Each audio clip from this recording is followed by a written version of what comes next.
So welcome to our another lecture.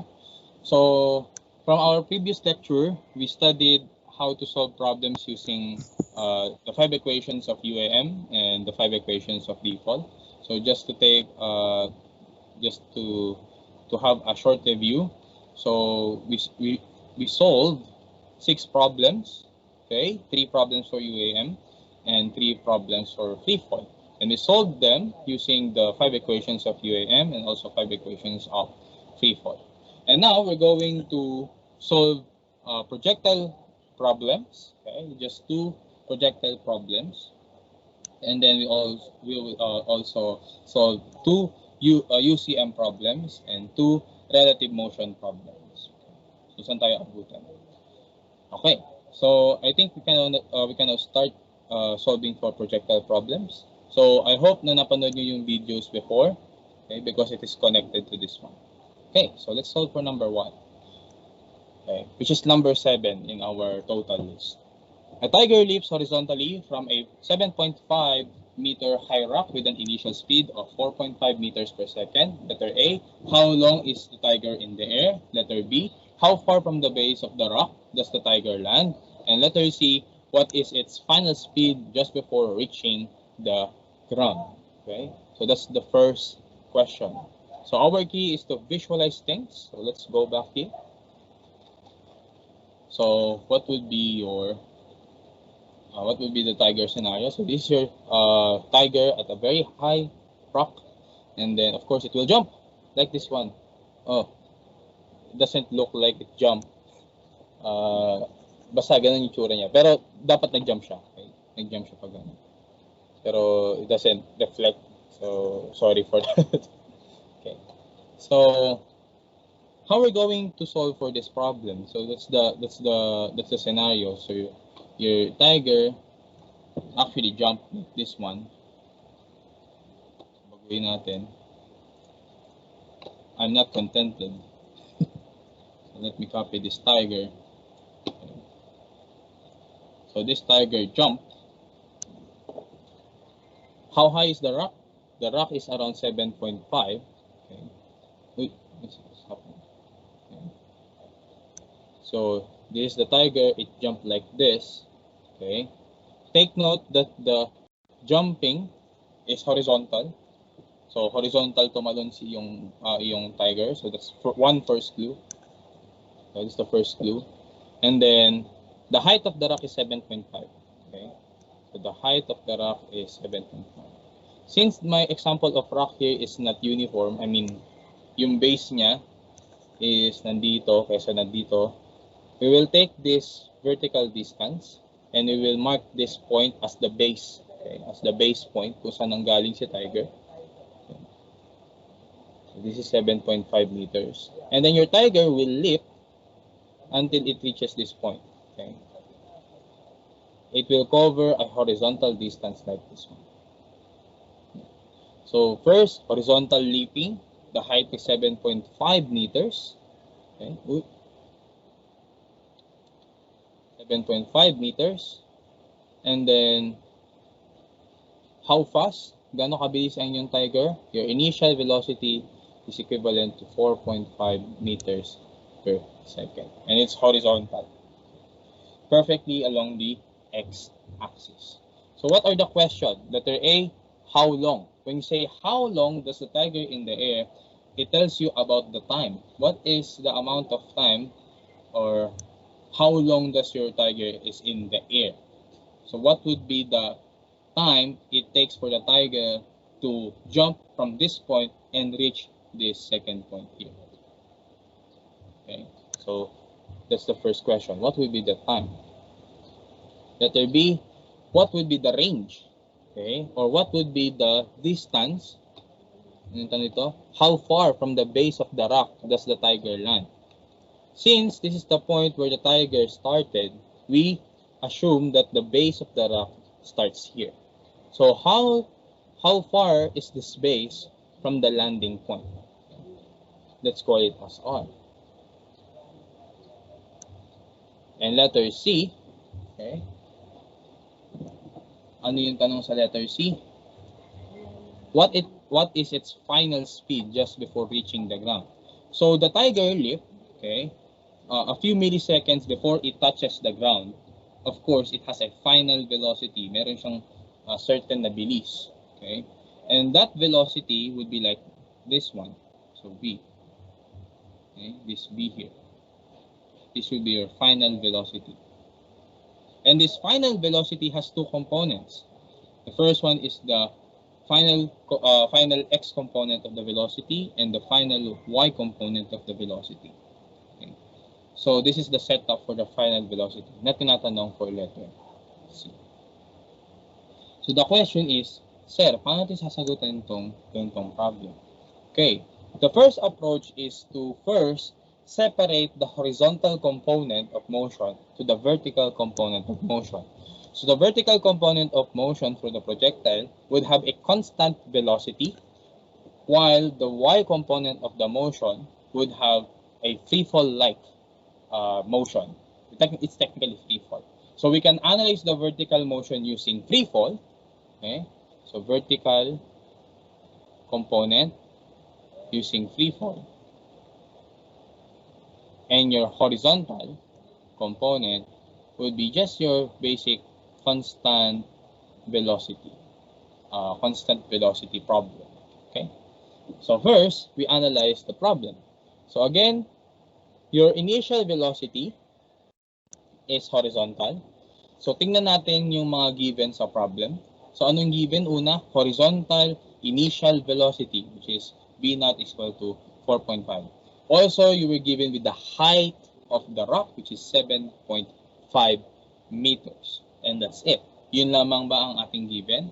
Of course, if we try to separate the vertical and horizontal component of motion, meron ka pang makikitang implicit given.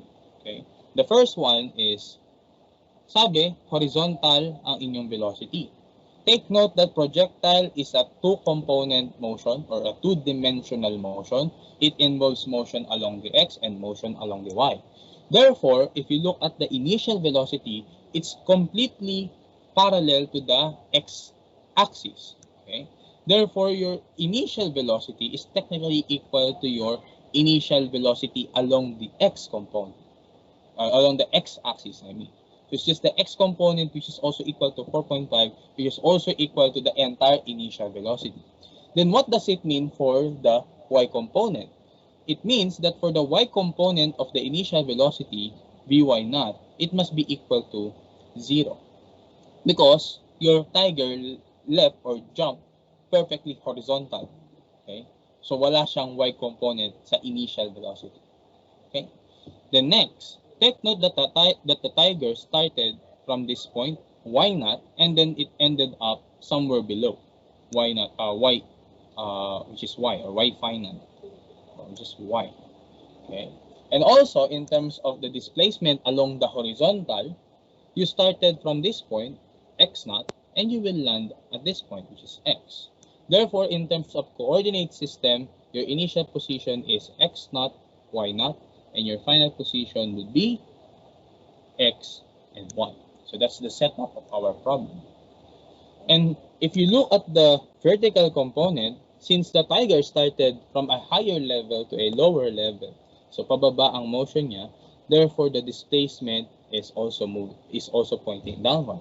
Therefore, this height na given, which is 7.5, in terms of the displacement of the tiger, this would be equal to y minus y naught, which is equal to negative 7.5 meters. And this is similar to our free fall problem na kapag yung object, si King Kong, galing sa taas and then pababa, yung inyong displacement should be negative. Kung naman yung object ay pataas, your displacement should be positive. Okay. So meron ka ng initial velocity along the y, which is 0. Meron ka rin initial velocity along the x, which is 4.5, which is entirely equal to the initial velocity given to the problem. And we also have a vertical displacement of negative 7.5 meters.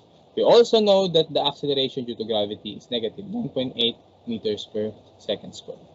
So I think we can solve the problem immediately. Okay, so let's try. First, we look at the horizontal component. Okay, one, horizontal component.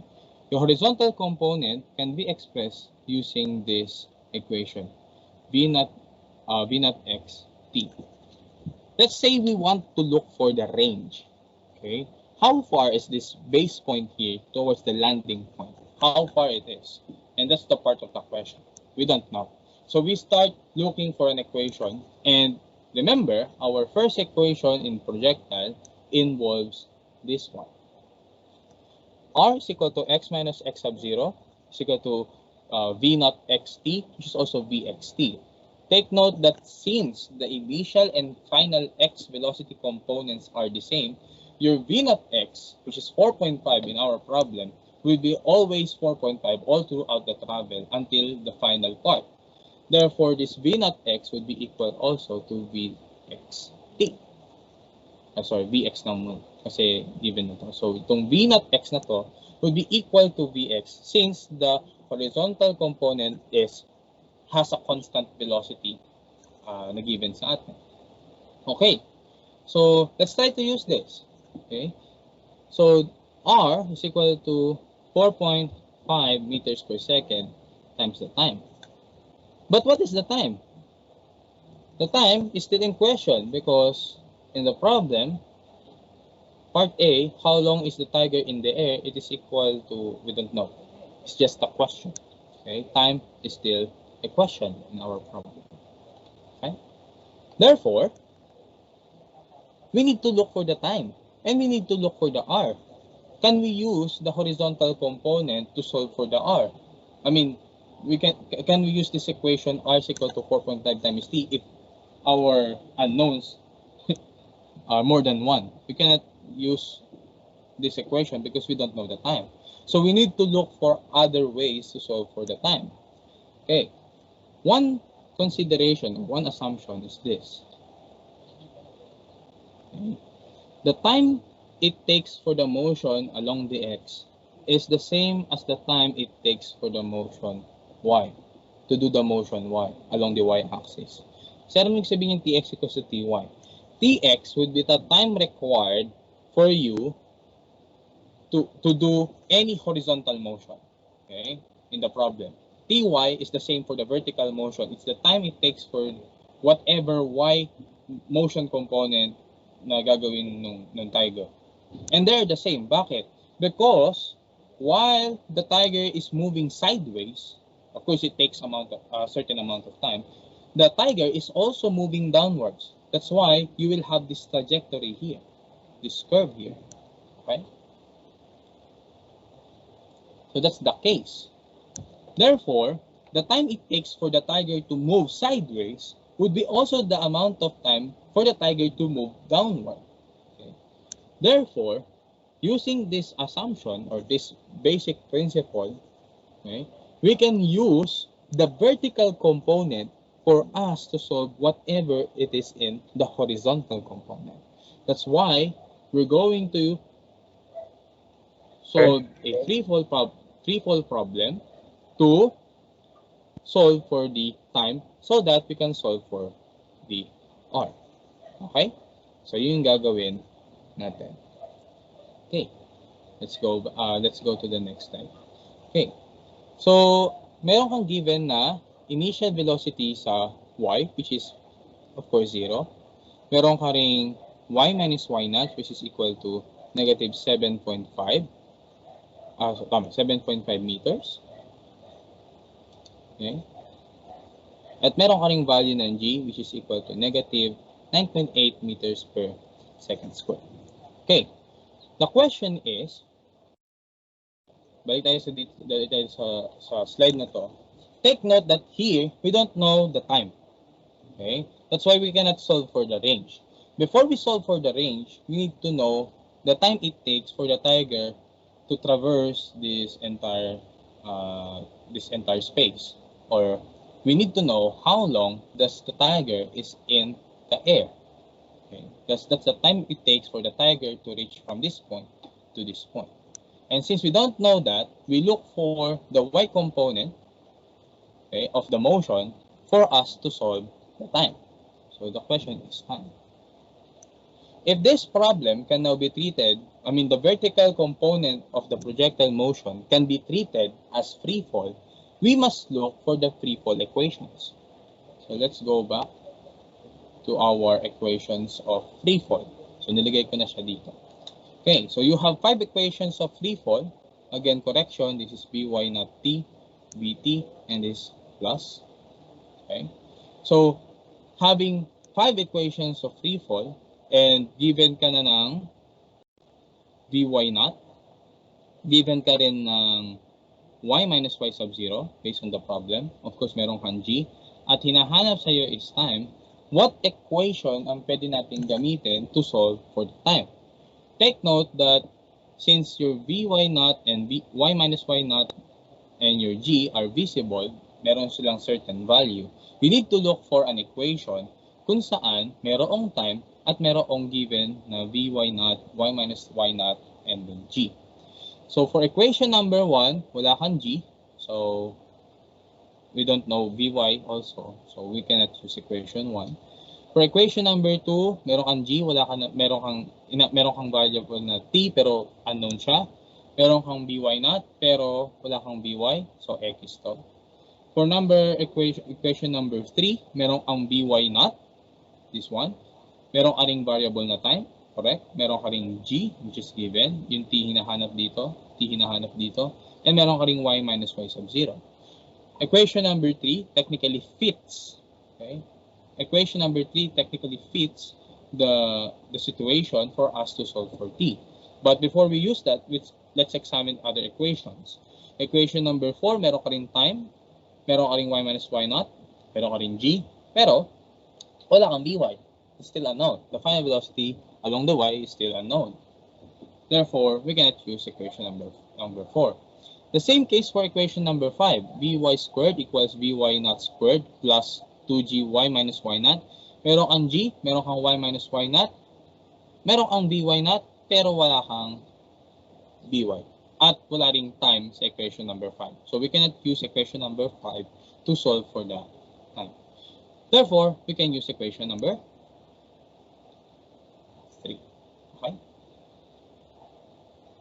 So let's go back to the problem. Okay. Oh. Given with the initial velocity which is 0 along the y component, the vertical axis, and then your height your displacement, vertical displacement is negative 7.5 meters, and your g is equal to negative 9.8 meters per second, and we're looking for the time, we will use equation number 3, which is y is equal to y naught plus Vy naught t plus 1/2 gt squared. Okay. Take note that your time in this equation is in the form of a quadratic, quadratic equation. T squared plus some coefficient Vy naught t plus y is equal to y. Okay, so technically this form a quadratic equation, and if we try to solve for t, we might use quadratic formula. But for us not to use that, we need to examine the problem. The problem tells us that the initial velocity is equal to 0. Therefore, initial velocity along the y is equal to 0. Therefore, this v naught y here must be equal to 0, must cancel the second term, and it will leave us this one. Y minus y is equal to y plus 1/2 gt squared. And take note, we are solving for the time, so we derive an expression for the time. So y naught lagay sa kabila, 1/2.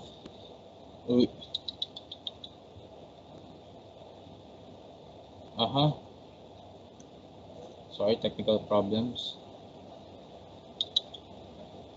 Okay, natin yan. So 1/2 gt squared. Okay. Then multiply both sides by 2 over g para mapunta yung 2 dito. So magiging 2 y naught minus y sub 0 divided by g is equal to t. Then square root both sides. And that's for t. Your t is equal to the square root of 2 minus y naught over g. Okay, so now we have an expression for the time. Meron ka ring y minus y naught, meron ka ring g. We can substitute entirely and we can solve for the time. Okay. So 2 times negative 7.5 divided by negative 9.8 meters per second squared. So using your calculators, or you can just solve it. What is the answer? Solve. What's the answer?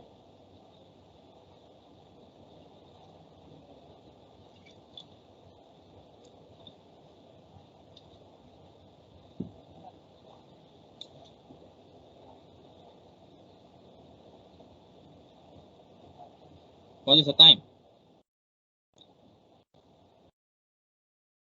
Anyone? 1.257. 1.2575. Okay, 1.257. 1.257 seconds. Well, we can take this one. So that's the amount of time for the tiger to reach the ground. Okay?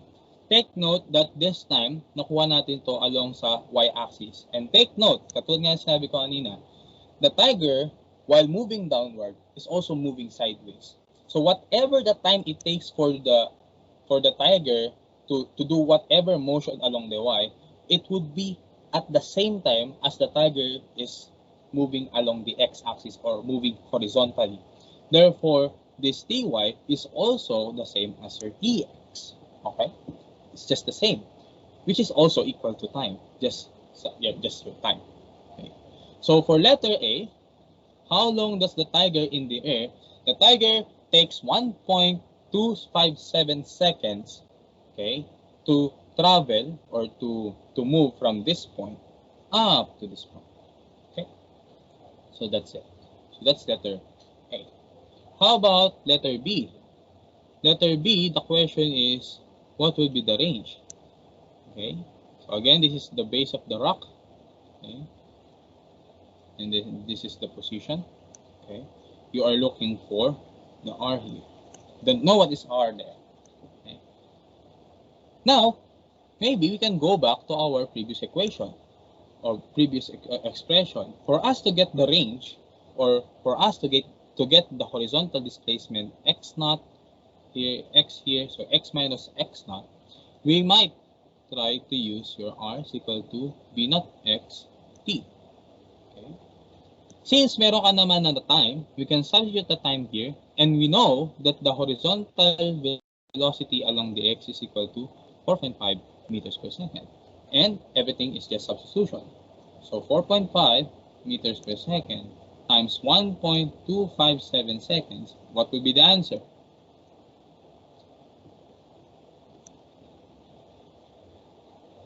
Four point five times 1.257 seconds.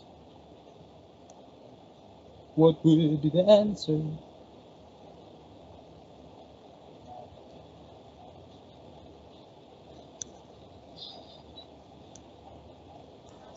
$5.66 po. 5.66. Okay. Meters. It's meters. Okay. 5.66 meters. Okay.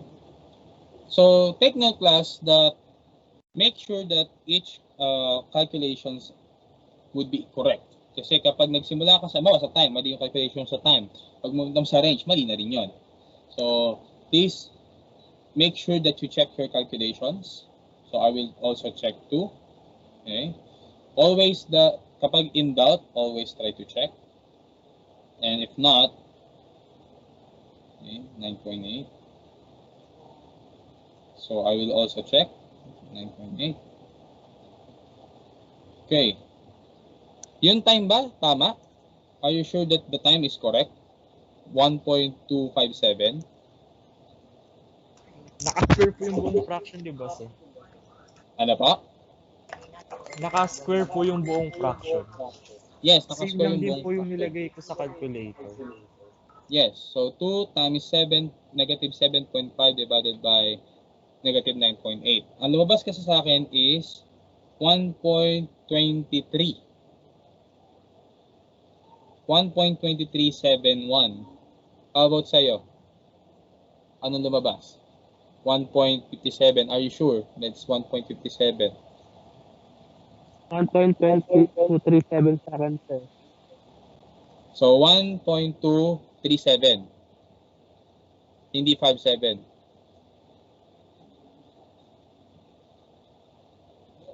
Tama po ba? Paka-check class, sir. diba?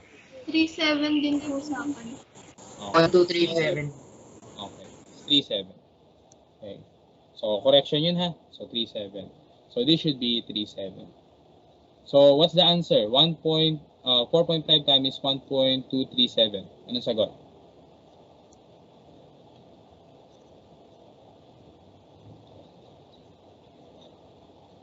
$5.567 po. 5.567. Okay. So that's the range. And that's letter B. It's the answer for that. So it tells us that the tiger jumped, okay, and the horizontal displacement for the tiger is 5.567 meters. So that's it. We already solved letter A and letter B. The question is, how are we going to solve letter C? What is letter C again? Letter C is what is its final speed just before reaching the ground? So going back. So si tiger, nung tumalon siya horizontally, you know that it is now moving both horizontal and vertical. Okay? So this tiger would have a final velocity that looks like this. And it will have two components, Vx and Vy. Okay. Take note that if we look to the horizontal component of motion, we already know, paulit-ulit kung sinasabi, that the velocity is constant. Therefore, your Vx would be also equal to V naught x, which is also equal to 4.5 meters per second. Okay? So, wala na tayong problema sa Vx. Ang problema na lang natin is si Vy. Okay, sir, bakit natin kailangan hanapin si Vy? Again, take note that your final velocity has two components. Okay? The component along the x and component along the y. Take note that the final velocity, this vector here, lies on the fourth quadrant. Therefore, it has two components along the positive x-axis and one along the negative y-axis. That's why we are interested in looking for Vx and Vy. Since we already have Vx, which is also equal to 4.5 meters per second, the only variable that we need to look for is your Vy. And again, we will go back to our free fall equations for us to solve for Vy. Okay, take note, again, lagay ko lang yung given dito. Your V naught y is equal to 0. Your y minus y naught is equal to negative 7.5. Negative 7.5 meters. Okay. Also, your g is equal to negative 9.8 meters per second squared. And now, we already have the time. Nasolve na natin yung time. That is 1.237 seconds. Okay? And since meron ka ng, technically meron ka ng 4 na knowns, alam nyo na lahat ng values ng 4, we can actually use any equations from the 5 equations para masagot natin si Vy. But I always prefer to use an equation that is the simplest of them all. Okay, so if we go back to our list of equations here, okay, so tanggalin natin itong mga sulat. Okay. So take note na ngayon, hindi na question mark si t, kasama na si t sa given. Okay, and we are looking for Vy. Take note again, pwede nang gamitin lahat ng equations from 1, 2, 3, 4, and 5. Again, Tito, T, this is plus. Okay. Pwede nyo nang gamitin yung n equations available to you. But I always try to choose the simplest of them all para makuha ko agad yung gusto kong makuha. For example, if you look at equation number 2, can I solve for Vy using equation number 2? The answer is yes. I will just substitute my Vy naught here, or V naught y, and I will just substitute the values of g and t, and voila, I would have the answer. Okay. So, I think that's the easiest. Okay, the equation number 2 would be the easiest choice for us to solve for V1. So let's apply equation number 2. So for equation number 2, it is Vy is equal to V naught Y plus GT. Okay, baka ma-confuse kayo kasi yung Vy naught ko dito, minsan suot ko ganyan, V naught Y. Parehas lang yan class ha. Vy naught is the same as V naught Y. It just tells you about the initial velocity along the y-axis. Parehas lang yan. So kapag, baka malito kayo kapag sinusut kong Vy naught or V naught Y, parehas lang yun. They're just the same. Okay, so take note that your V naught Y is equal to 0. So wala na to agad. Meron ka na lang GT. So what is your G? Negative 9.8 meters per second squared times the time is 1.237 seconds. That is your Vy. What is your Vy? Anong lalabas sa sagot sa Vy? Multiply that to, anong sagot? What will be the answer?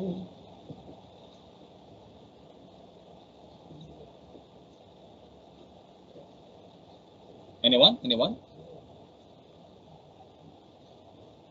Sir, ano po? Negative 12.1226. Negative 12.1226. 1, 2, round up mo na lang sir. I need second decimal place. Okay. Negative 12.12 po. 13 or 12? 12, 12. 12 po. Okay. So, negative 12.12 meters per second. Okay?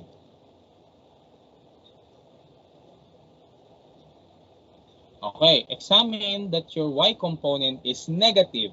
Okay? Tama bang negative siya? Yes, because your y velocity, your final y velocity is pointing downwards. Your tiger is still moving downward just before it touches the ground. Okay? So, just before it touches the ground, it is moving vertically downward. It's moving downward with a velocity of negative 12.12 meters per second. Are we done? Of course, not yet. Because component lang ni final velocity na sagot natin. We need to solve for the entire final velocity. And since this is, your final velocity is a component of these two, your final velocity composed of these two vectors Vx and Vy, we need to do a vector addition of Vx and Vy. So we need to use Pythagorean theorem for us to solve for the final velocity.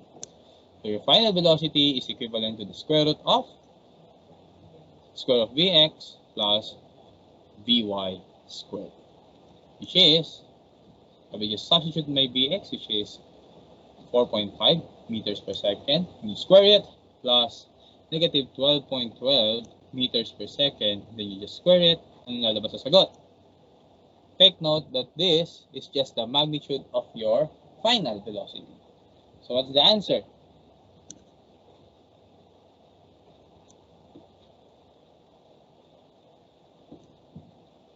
Okay, and solve it.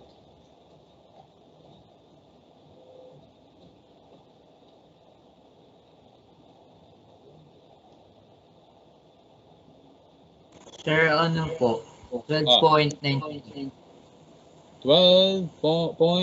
90? 93 po. 93 meters per second. Okay, so that's the magnitude of your velocity. How about the angle? Take note that your vector v, your final velocity, is somewhere in the fourth quadrant.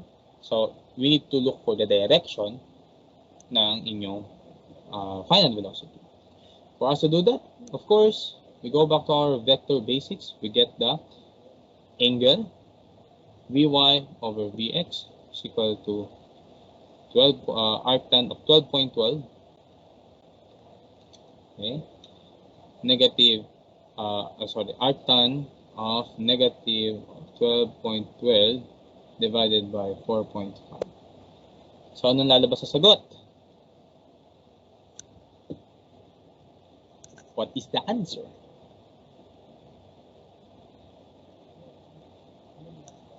The answer is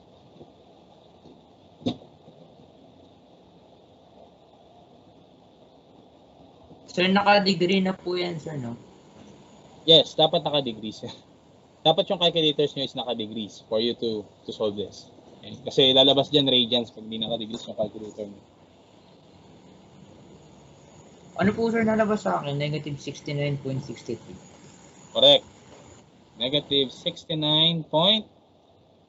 63. 62. Okay. So ito ang magiging. So the angle is theta negative 69.63. How about the others? Tama po ba? Nakuha nyo rin yung para sa sagot? Yes. Negative 69. Nakuha nyo rin po ba? Yes, Sir. po. Sir. Yes, question. Sir, bali sir, yung rotation po niyan, sir, from x-axis clockwise po, yung negative 69. Correct. So we assume that our theta is reference from the positive x-axis. Okay? That's why it's negative. So yung nag-rotate siya, so this is a clockwise rotation, so negative yung angle. Maliwanag ko ba? Yes, sir. Okay. Okay, so we now have the magnitude of the final velocity and we have the angle. So we write this in scalar notation form. Okay. So V now is equal to 12.93 meters per second, 69.63 degrees. Take note, positive lagi kapag susulat kasi yung negative will be included to the sense of direction. What is the direction kung saan naka-point si final velocity? Take note, your theta is reference from the x-axis. Nasa fourth quadrant ang inyong vector. Ano ang sense of direction? What is the direction of your final velocity? Si vector ay nasa baba ng x-axis. Therefore, it should be correct. South of east. So this is the answer for letter C. That's it. Sir, question, sir. Yes, question. Sir, yung sa assumption po no part kanina, sir. Lagi pong true yun, sir. Ano ba? Lagi pong true.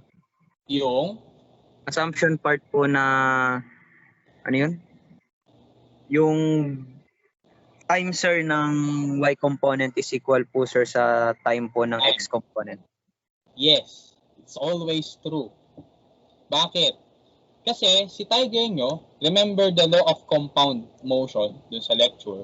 Meron kang horizontal component, meron kang vertical component. Take note that in a projectile motion problem, sabay nangyayari yung horizontal motion and yung vertical motion. Always remember that.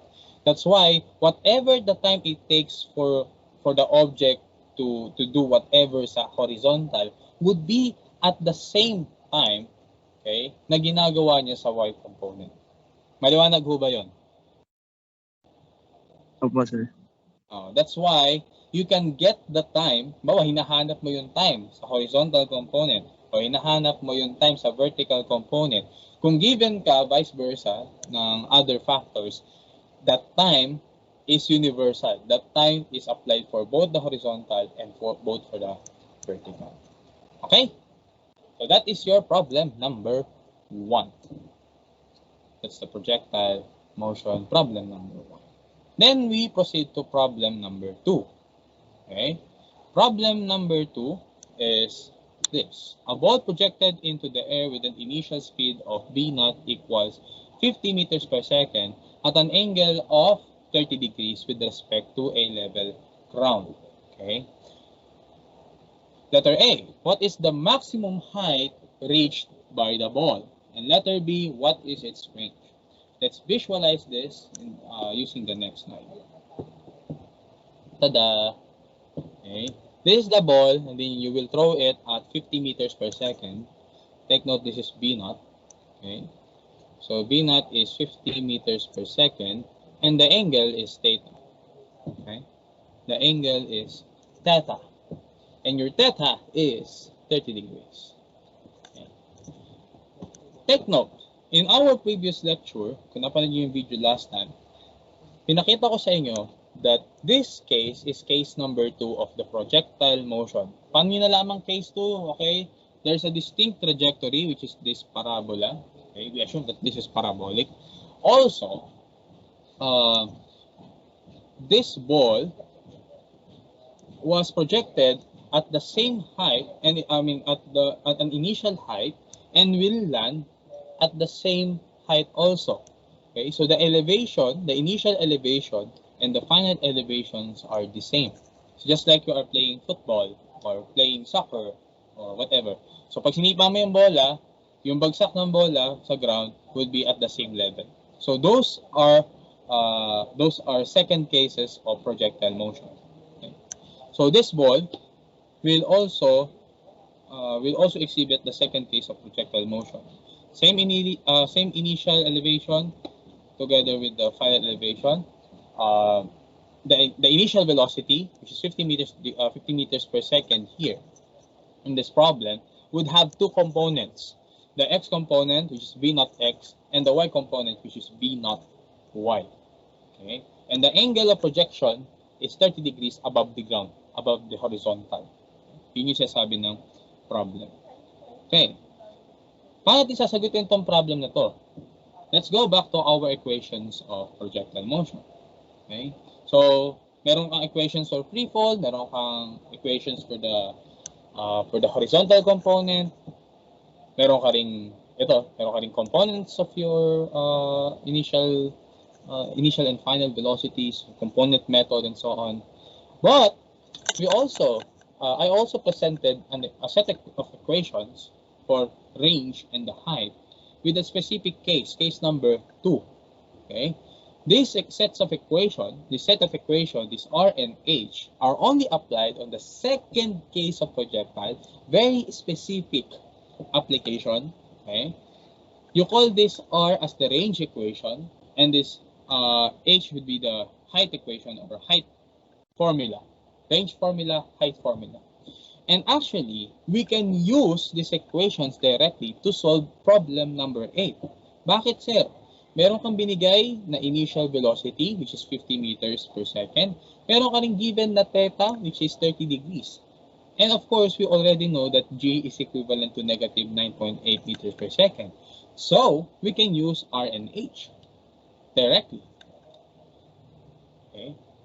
And also, okay, we can use R and H. We can substitute the givens directly. Also, we can use our free fall equations and our component method for us to solve the problem also. Of course, if we use this and we use this, mas mahabang solution. Okay? Unlike if we implement R and H, it's just it. You just substitute it. Okay? So we have two ways. First is to use R and H formula. The second one is to use our method na ginawa just like the first problem. And I will use these two methods para mapakita ko sa inyo na hindi lang iisa ang way to solve this kind of problem. Okay. So going back, let's use R and H first before we proceed to the long method. Okay. So number 1, use the R and H formulas. Okay. So the R formula, or the range formula, is equivalent to V naught squared sine 2 theta over G, while the H is equal to V naught squared sine squared theta over 2G. Okay, there is one rule that you need to remember when using this R and H. Okay, actually dalawa, hindi lang isa. Number 1, the first rule is that you are applying this equation saan? Case number 2. And the second one is that the value of your acceleration due to gravity must be positive. It should be positive 9.8 meters per second. Bakit, sir, positive? Hindi siya negative katulad ng iba. Bakit siya positive? Later on, pag sinolve natin yung long method, you will see bakit siya positive. Bakit magiging positive ang iyong 9.8 pag sinolve nyo ang problem using the R and H formula. Okay, so let's start with the H. Let's start with the R. The R would be the maximum range that your ball will achieve. Okay, so if it started here, x naught, and you will end up here. Solving for the range problem, range equation will give you this displacement, this entire horizontal range. Okay, so let's solve for it. 50 meters per second. You square it, you multiply it with sine 2 theta. Okay, it's not sine 20, sorry, baka makamali kayo. Sine 2 theta. Okay, sine 2 theta. And what is your theta? 30 degrees. If you try to input this in your calculator, gagawin nyo, so 50 meters per second squared, multiply to sine of 2 times 30 degrees. Okay, divided by 9.8 meters per second squared. So, multiply nyo muna sa 2 yung 30, that is 60. Get the sine of 60. Multiply it to the square of 50, then divide it by 9.8. So, what is the answer? Solve, solve, solve.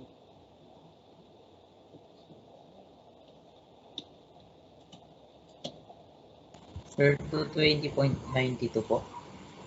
220.92. Are you sure? Nakuha din ba ng others yung sagot? 220.92.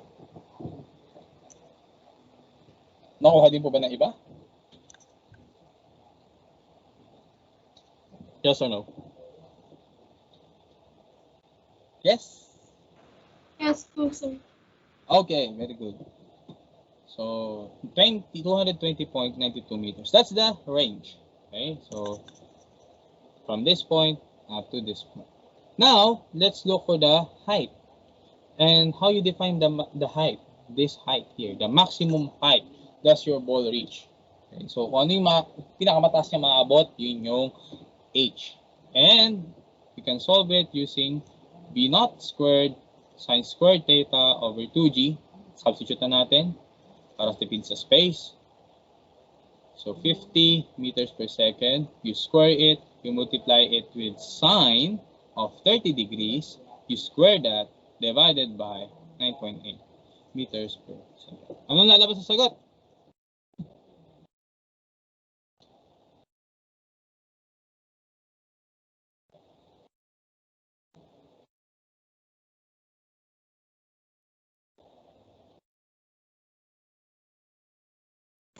What's the answer? 63.78 po. Are you sure? 63?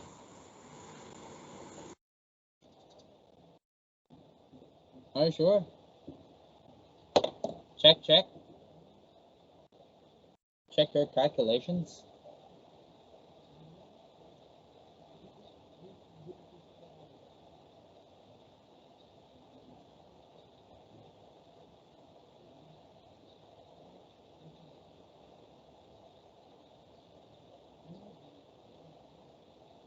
Ano lumabas? 0. 0?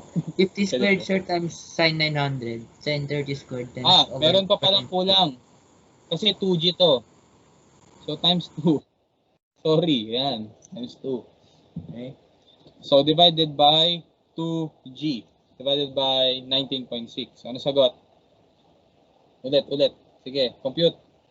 Squared times sine 30 degrees squared divided by 2 times 9.8. Ano sagot? 31.89 po. Correct. So, yun. So, 31.98 meters is that.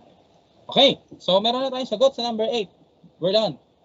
What's the maximum height? 31.98 meters. What's the range? That's 220.92 meters. That's it. That's the number. Sir, 89 po, sir. 31.89. Oh, sorry. So, 31.89. Correct. Thank you. 31.89. So, we're done. That's it. We have the answer. So, using your range and height formula, it's as easy as basta, madali, diba? You just substitute it, just put it in the calculator and everything.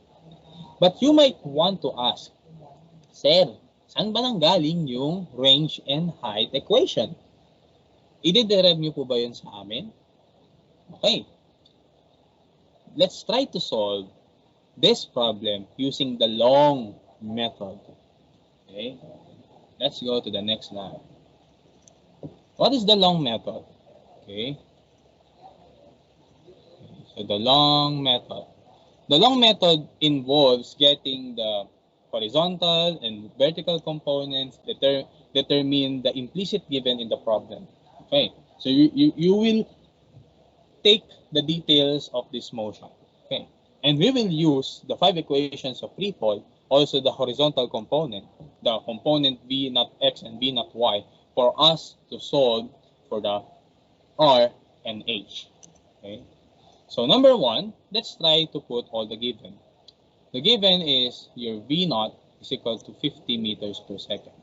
And your theta is equal to 30 degrees.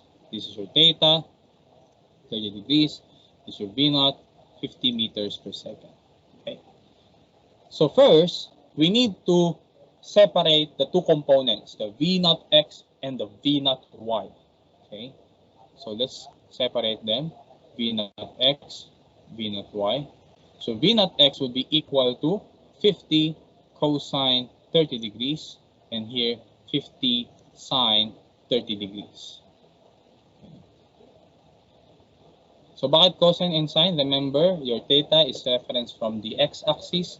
Therefore, if you want to get the x component, you multiply your v naught to cosine and your vy, your v naught to sine if you want to get the y component. So this is the y component, v naught y, and of course this is the x component, v naught x. Okay. Again and again, your v naught x is equal to vx because constant niya ang velocity, but this is not too important para sa ating part, or maybe later makikita nyo. Okay. So, hindi ko muna isosolve tong 50 cosine 30 degrees at saka 50 sine 30 degrees because I want you to see what will happen to this one after we use your free fall equations. Okay. Now, let's go to the details of vertical. Okay. So, horizontal, we know that your v naught x will be v naught x, v naught x, until abutin ka dito, so v naught x equal to vx. You started from this point. This is your x naught. This is your x. Of course, in terms of the y-axis, you started here. I mean, sa lower ground. That is your y naught. Up to this point, this is your y. Okay. And the maximum height can be called as your y max. Okay. That's your y max minus y naught would be your height, and your x minus x naught would be your r. Remember, just remember that. Okay. Ano pa? Take note that if this ball reaches the maximum point, you already know that the Vy max would be equal to 0. Sir, ulit. Paano nangyaring Vy max is equal to 0? Again, there are two components of motion, along the x and along the y. At the maximum point of travel, imagine the second case of free fall where you throw something up, okay? And after some time, you will catch it at the same level. It's just the same case here for the vertical component of your projectile motion. Your ball will reach the maximum height, your y max, and at that moment, it would it stop sa vertical. Pero sa horizontal, hindi. Your ball will still move sideways, but vertically, at the maximum point, it will stop momentarily before it falls down. Therefore, at the maximum point sa projectile motion, your Vy max is equal to 0 while you are still moving sideways. Okay. So, meron ka na ring given dito. So, at the maximum point, the velocity at the top, at the y component, again, ini-emphasize ko, y component only, the velocity is 0. Okay. So, using these details, we're going to solve for the h and the r. Let's look for the free fall equations. So given ka na ng Vy max, we can say this is the final velocity. Okay, at least for the first half of the travel. So the final velocity at the first half of the travel. Let's consider that. Okay. Okay. Y first half. Okay, and take note that the value is 0. And also, you have v not y. Okay, meron ka ring initial velocity along the y, which is 50 sine 30 degrees. And also, you know that their j is equal to negative 9.8 meters per second squared. Okay, so we need to look for an equation sa free fall na merong vy, merong final velocity, meron ding acceleration due to gravity g, meron ding vy naught, at ang hinahanap is this. Ano hinahanap? Y max minus y naught, or y minus y sub 0. So this is the question. So let's go back to our equations. Kunin ko na nga ito. Para di ako balik ng balik. Okay. Actually, mas maganda kung kunin ko to kasi ito rin naman yun. So free fall equations. And then, let's go back here. Let's paste it here. Let's remove some writings. And let's flash it. Okay.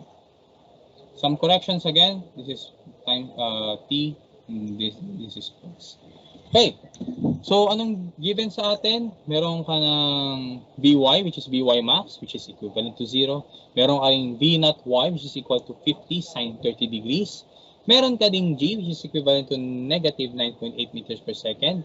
And meron ka, ang hinahanap mo is y minus y naught. So what equation sa 5 ang pwede natin gamitin? So by examining the equations, equation number 5 fits.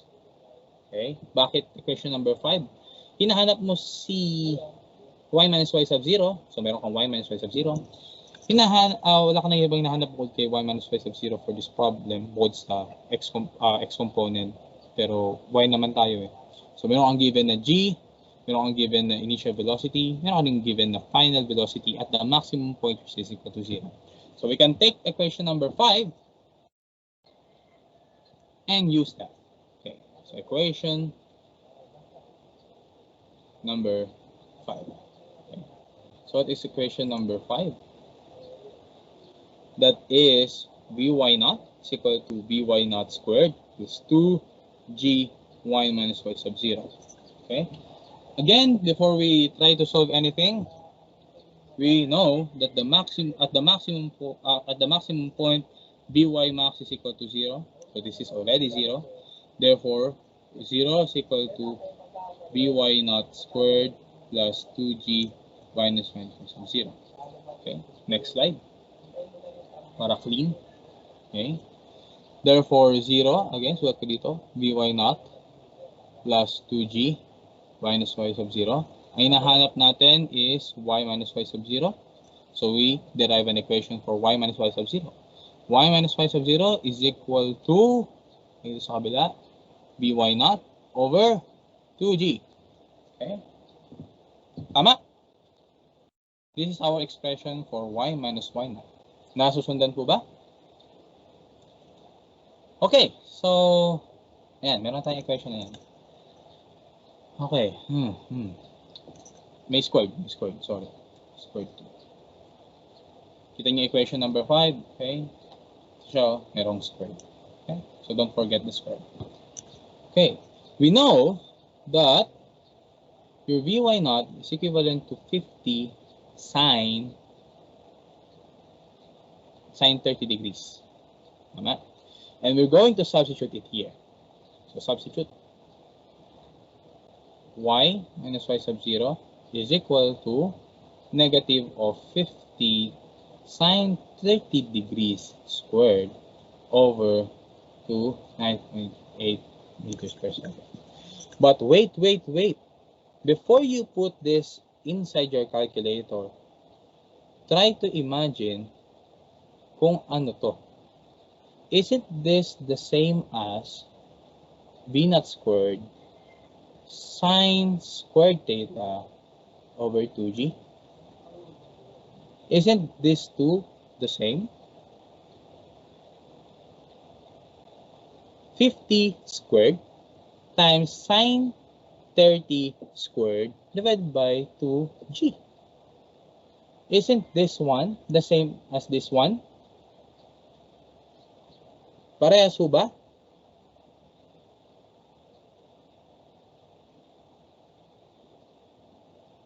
Parehas ho ba?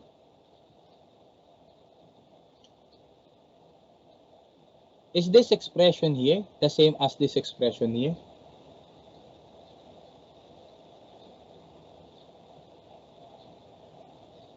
Parehas ho ba? Yes po, sir. 31.89 din po. I mean, look at the expression first. Huwag niyo munang computin. Just look at the expression first. This b not here is this b not here. Tama? And since ito ay naka-square, so 50 squared. That is b not squared. And then your sine 30 degrees, i-square mo siya, just the same case as this one. And this denominator is the same as this. Eh ano ho ba itong nasa right side? Itong nasa right side is your height formula. Tama?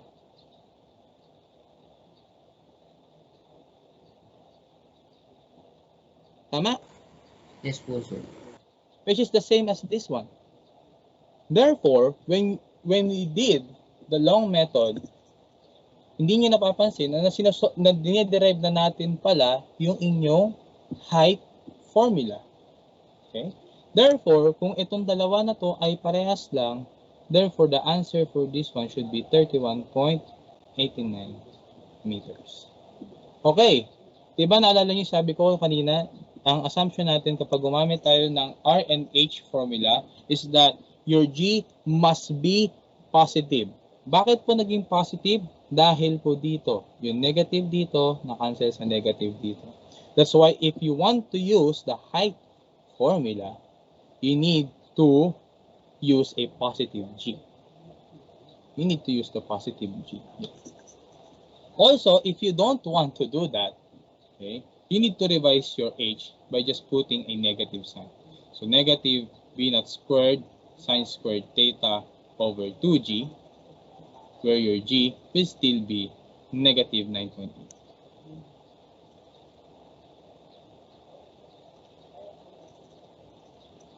Wala namang problema doon. Okay?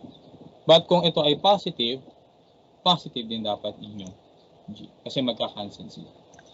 So that is your long method for the H. How about for the R? Okay. For the R, let's solve it also. Okay.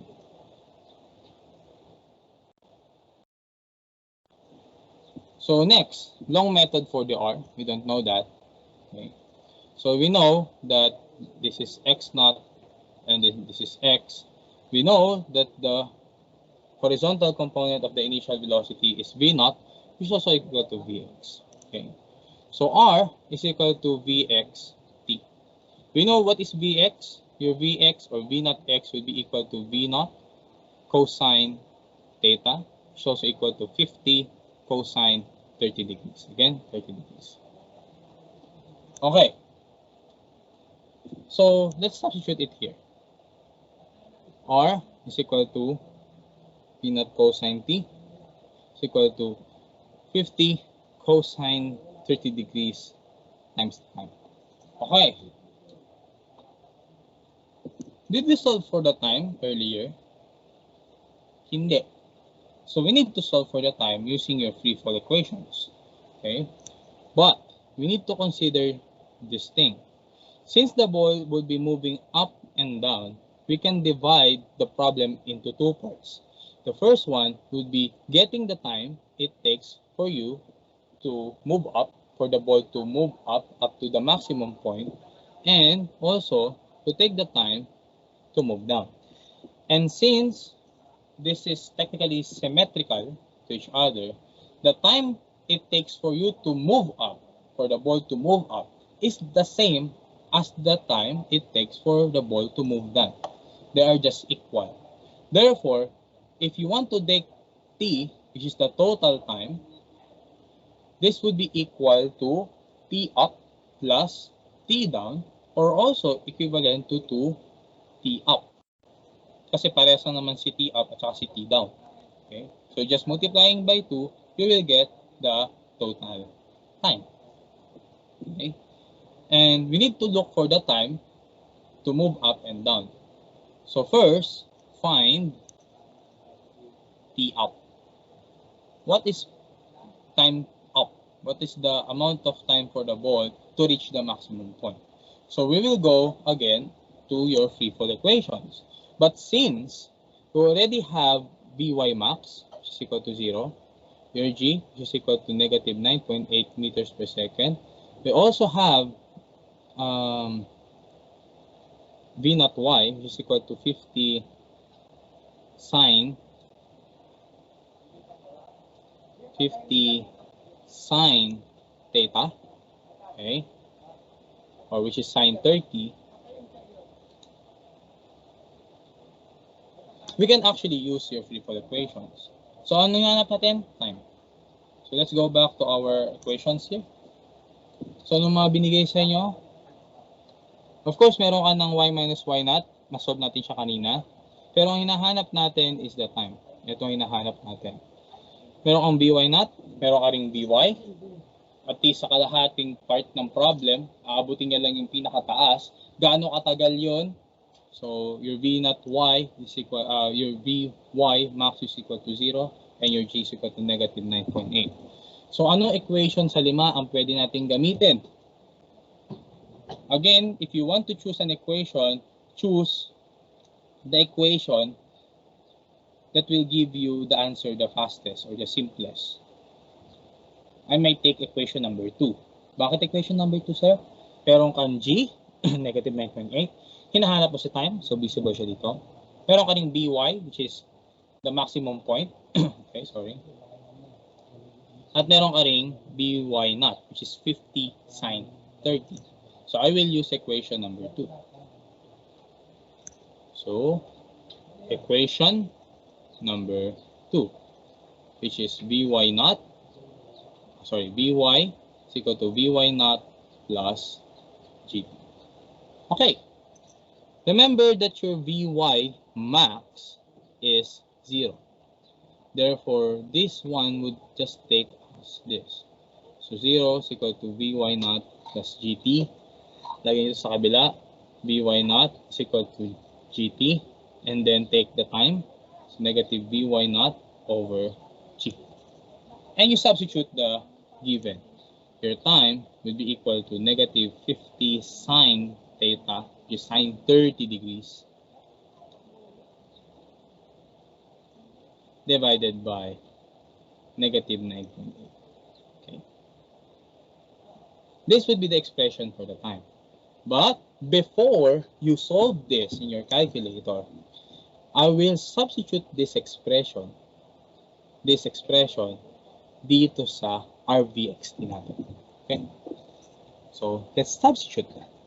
R is equal to 50 cosine 30 times negative 50 sine 30. Patang ko to, 30. Divided by 9.8. Yan, substitute ko na. Okay, wait, sir. Diba sir, itong time na to is just kalahati? Bababa pa siya. So you need to multiply this to 2. So multiply this into 2. So therefore, times 2. Okay. Kasi itong time na to is your time total. That's why you multiply it by 2. T up is equal to T down. T total is equal to T up plus T down, which is also equal to 2 times T. That's why you have this factor 2 here. Okay, again, before you substitute everything into calculator, we can just simplify it using this. Take note that cancel kasi negative. So magiging 50 squared multiply to 2 cosine 30 sine 30. Okay, 2 times cosine 30 times sine 30 divided by 9.8. Okay, sir. Anong ginagawa niyo, sir? Okay, I'm just rearranging the terms. Okay. take note that in trigonometry, you have this identity. 2 cosine theta, sine theta, which is equal to sine 2 theta. Saan nanggaling to? Sine theta plus phi is equal to sin cos cosine, sin theta cos phi plus minus, okay, kung plus minus to, cosine phi sine theta, sin cos cosine. Okay? Take note that if theta and your phi are the same, palitan nyo to ng theta, parehas lang sila. Ito, phi. Okay? So, sine cosine theta plus cosine theta, sine phi. Okay, yan yung right form. So, ito ay magiging theta also. Okay. So, you need to add. Magiging 2 sine theta cosine theta. Therefore, sine 2 theta is equivalent to 2 cosine theta sine theta. Okay. If we use this identity, we use this property, we can say that this one is also the same as 50 squared sine 2 of 30 degrees, okay, divided by 9.8.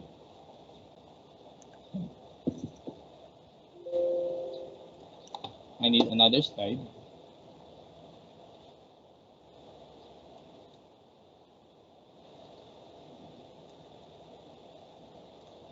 Okay.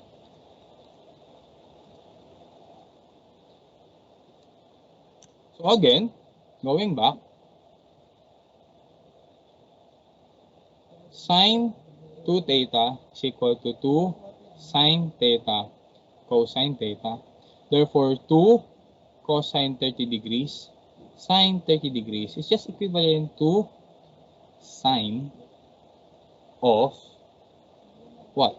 Sine of 2 times 30 degrees, which is also equal to sine 2 theta. Okay. So R is equivalent to 50 squared sine 2 times 30 divided by 9.8 meters per second. And hindi ba to parehas lang ng range equation? V naught squared sine 2 theta over G.